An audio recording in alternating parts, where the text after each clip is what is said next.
बुंदेलखंड की धरती ने अनेक वीरों को जन्म दिया। कुछ ने अपने साहस से इतिहास के पन्नों में जगह बनाई तो कुछ ने लोगों के दिलों में। लेकिन उनमें एक योद्धा भी था जिसने केवल युद्ध नहीं लड़े बल्कि बिखरे हुए बुंदेलखंड को एक नई पहचान दी, जिसने मुगल साम्राज्य जैसी शक्तिशाली सत्ता को चुनौती देकर स्वतंत्रता की नई ज्योति जलाई। यह कहानी है एक योद्धा, एक दूरदर्शी शासक और बुंदेलखंड के महान नायक महाराजा छत्रसाल की।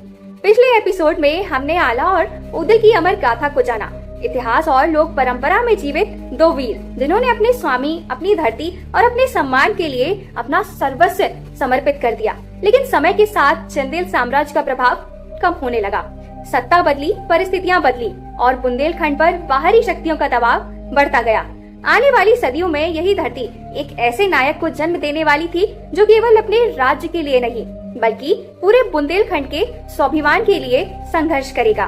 17वीं शताब्दी का भारत राजनीतिक उथल पुथल के दौर से गुजर रहा था। मुगल साम्राज्य अपने विस्तार के चरम पर था और सम्राट शाहजहां के शासनकाल के बाद उत्तराधिकार के संघर्षों ने पूरे देश की राजनीति को प्रभावित किया। बाद में औरंगजेब के शासनकाल में साम्राज्य का विस्तार तो हुआ, लेकिन अनेक क्षेत्रों में स्थानीय शक्तियों का प्रतिरोध भी तेज हो गया। बुंदेलखंड भी इस संघर्ष से अछूता नहीं रहा। इसी दौर में बुंदेला वंश के एक साहसी योद्धा थे चंपत राय बुंदेला। वे केवल एक जागीरदार नहीं थे बल्कि बुंदेल स्वाभिमान के प्रतीक माने जाते थे। उन्होंने कई अवसरों पर मुगल सत्ता के विरुद्ध संघर्ष किया और अपनी स्वतंत्र पहचान बनाए रखने का प्रयास किया। उनकी पत्नी लाल कुंवरी भी साहस और धैर्य के लिए जानी जाती थी। इन्हीं दोनों के घर एक पुत्र का जन्म हुआ, छत्रसाल। छत्रसाल का जन्म ऐसे समय में हुआ जब उनके परिवार का जीवन युद्ध, अस्थिरता और निरंतर संघर्ष से घिरा हुआ था। बचपन से ही उन्होंने तलवारों की चमक, घोड़ों की टाप, युद्ध की तैयारियां देखी। राजमहलों का वैभव उनके हिस्से भी कम आया, लेकिन संघर्ष की शिक्षा उन्हें बहुत छोटी सी उम्र में मिल गई। यही अनुभव आगे चलकर उनके व्यक्तित्व की सबसे बड़ी शक्ति बने। लेकिन नियति ने उनके जीवन की कठिन परीक्षा बहुत जल्दी ले ली। मुगल सत्ता के साथ लंबे संघर्ष, राजनीतिक विश्वासघात और लगातार बदलती परिस्थितियों ने चंपत राय को घेर लिया। ऐतिहासिक स्रोतों के अनुसार ऐसी स्थिति उत्पन्न हुई जिसमें उन्होंने और उनकी पत्नी ने शत्रु के हाथ जीवित पकड़ने की अपेक्षा मृत्यु को स्वीकार करना उचित समझा। यह घटना युवा छत्रसाल के जीवन का सबसे बड़ा मोड़ साबित हुई। कम उम्र में ही माता पिता का साया सिर से उठ गया। राज्य नहीं था, बड़ी सेना नहीं थी और भविष्य भी अनिश्चित था। लेकिन इन्हीं कठिन परिस्थितियों ने उनके भीतर एक ऐसा संकल्प पैदा किया जिसने आगे चलकर पूरे बुंदेलखंड का इतिहास बदल दिया। उन्होंने अपने पिता के संघर्ष को केवल एक पारिवारिक त्रासदी नहीं माना बल्कि अपनी मातृभूमि के सम्मान का प्रश्न समझा। युवा छत्रसाल ने युद्ध कला का अभ्यास जारी रखा। उन्होंने अपने आसपास की राजनीतिक परिस्थितियों को समझा, विभिन्न सेनाओं की कार्य प्रणाली को देखा और अनुभवों से सीखा कि केवल वीरता से युद्ध नहीं जीते जाते बल्कि धैर्य, रणनीति और सही नेतृत्व भी उतना ही आवश्यक होता है। इसी समय दक्षिण भारत से एक नाम पूरे देश में सम्मान और आशा के साथ दिया जाने लगा था, छत्रपति शिवाजी महाराज। उन्होंने सीमित संसाधनों के बावजूद स्वराज की स्थापना का मार्ग दिखाया था। उनकी वीरता, युद्ध नीति और स्वतंत्र राज्य की अवधारणा ने युवा छत्रसाल को गहराई से प्रभावित किया। उन्हें महसूस हुआ कि यदि अपनी जन्मभूमि को स्वतंत्र कराना है तो पहले उस व्यक्ति से सीखना होगा जिसने यह कार्य करके दिखाया है। यही विचार उनके जीवन का सबसे बड़ा निर्णय बन गया। उन्होंने निश्चय किया कि वे दक्षिण जाकर छत्रपति शिवाजी महाराज से मिलेंगे। यह केवल एक युवा योद्धा की यात्रा नहीं थी, यही वह यात्रा थी जो आगे चलकर बुंदेलखंड के इतिहास की दिशा बदलने वाली थी। अब एक अनाथ बालक अपने जीवन के सबसे महत्वपूर्ण सफर पर निकल चुका था। उसे अभी यह नहीं पता था कि लौटते समय उसके पास कोई विशाल सेना नहीं होगी, लेकिन एक ऐसा विचार होगा जो आने वाले वर्षों में पूरे बुंदेलखंड को स्वतंत्रता के संघर्ष के लिए प्रेरित करेगा। छत्रसाल दक्षिण की ओर बढ़े। परंपरागत ऐतिहासिक विवरणों के अनुसार इसी दौरान उनकी भेंट छत्रपति शिवाजी महाराज से हुई। इस मुलाकात का विस्तृत समकालीन विवरण उपलब्ध नहीं है, लेकिन अनेक इतिहासकार और बुंदेला परंपराएं इस बात का उल्लेख करती हैं कि शिवाजी ने युवा छत्रसाल के उत्साह और साहस को देखकर उन्हें अपनी जन्मभूमि बुंदेलखंड लौटकर वहीं स्वतंत्र राज्य की स्थापना के लिए संघर्ष करने की प्रेरणा दी।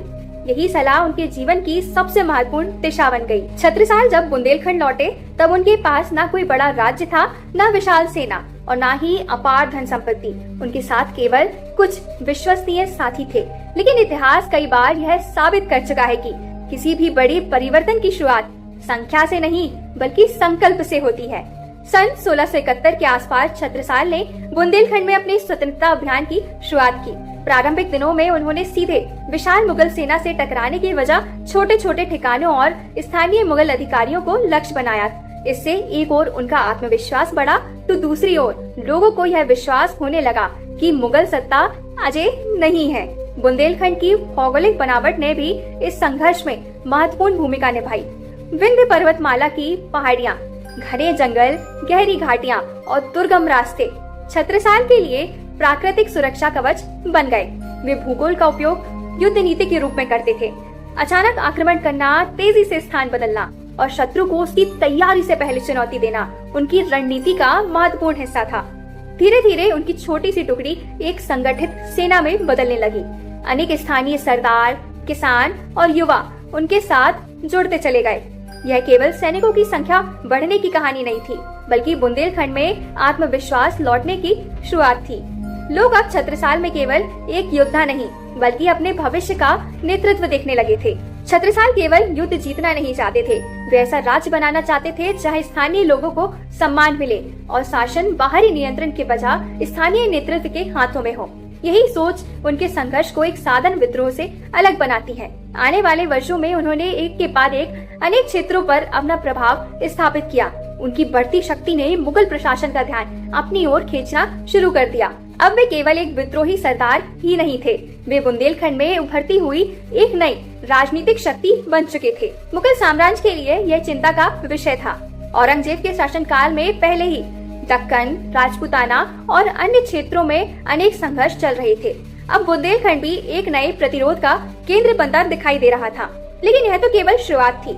छत्रसाल के जीवन की सबसे कठिन परीक्षाएं अभी बाकी थी। आगे उनका सामना मुगल साम्राज्य के शक्तिशाली सेनापतियों से होने वाला था।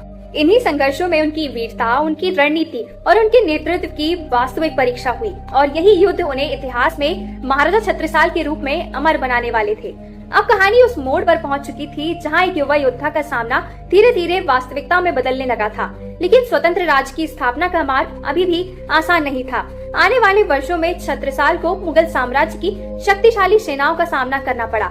सीमित संसाधनों के बावजूद उन्होंने हार नहीं मानी।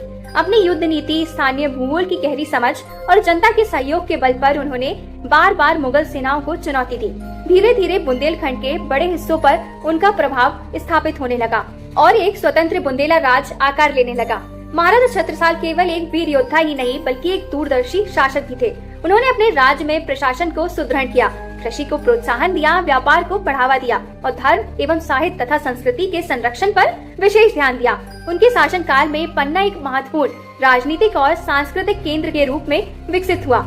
उनके शासन ने बुंदेलखंड को वर्षों की अस्थिरता के बाद स्थिरता और नई दिशा दी। लेकिन उनके जीवन की सबसे कठिन परीक्षा अभी बाकी थी। सन 1729 में मुगल सेनापति मोहम्मद खान बंगश ने बुंदेलखंड पर बड़ा आक्रमण किया। उस समय महाराजा छत्रसाल लगभग 80 वर्ष के थे, फिर भी उन्होंने अद्भुत साहस के साथ प्रतिरोध किया। प्रारंभिक संघर्षों में वे घिर गए। ऐसी स्थिति में उन्होंने मराठा साम्राज्य के महान सेनानायक पेशवा बाजीराव प्रथम से सहायता की अपील की। इतिहास बताता है कि बाजीराव प्रथम ने इस पुकार का उत्तर तुरंत दिया। वे अपनी सेना के साथ बुंदेलखंड पहुंचे और संयुक्त अभियान में मोहम्मद खान बंगश को पराजित होने पर मजबूर कर दिया। यह केवल एक सैन्य विजय नहीं थी बल्कि उत्तर भारत की राजनीति में एक बड़ा मोड़ भी था। इस युद्ध ने बुंदेलखंड की स्वतंत्रता को सुरक्षित किया और मराठा शक्ति के उत्तर भारत में विस्तार का मार्ग भी प्रशस्त किया। इस विजय के बाद महाराजा छत्रसाल ने अपने राज्य को और अधिक संगठित किया। उन्होंने प्रशासनिक व्यवस्था को मजबूत बनाया और अपने उत्तराधिकार को भी योजना बनाई। 1731 ईस्वी में उनका निधन हुआ, लेकिन उनके द्वारा स्थापित राज्य और उनके आदर्श लंबे समय तक बुंदेलखंड की पहचान बने रहे। महाराजा छत्रसाल की सबसे बड़ी उपलब्धि केवल युद्ध जीतना नहीं थी। उन्होंने यह सिद्ध किया कि सीमित संसाधनों के बावजूद यदि नेतृत्व में साहस, दूरदर्शिता और जनता का विश्वास है तो सबसे शक्तिशाली साम्राज्य को भी चुनौती दी जा सकती है। यही कारण है कि उन्हें बुंदेलखंड का महान स्वतंत्रता सेनानी, कुशल शासक और स्वाभिमान का प्रतीक माना जाता है। आज भी बुंदेलखंड के किले, मंदिर और स्मारक और लोकगीत उनकी स्मृतियों को सजोए हुए हैं। उनकी विरासत केवल इतिहास की पुस्तकों तक सीमित नहीं है, बल्कि इस क्षेत्र की संस्कृति, लोक जीवन और पहचान का अभिन्न हिस्सा है। उन्होंने आने वाली पीढ़ियों को यह संदेश दिया कि स्वतंत्रता केवल प्राप्त नहीं की जाती, बल्कि साहस, त्याग और निरंतर संघर्ष से अर्जित की जाती है।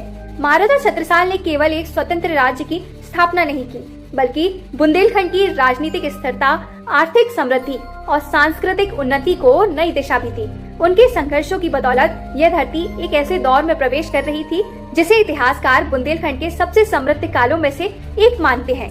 लेकिन आखिर यह स्वर्ण युग कैसा था? उस समय यहाँ का व्यापार, कला, समाज और लोगों का जीवन कैसा था?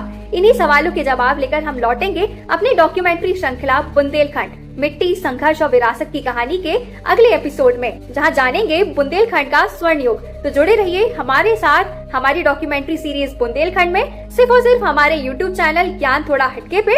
नमस्कार।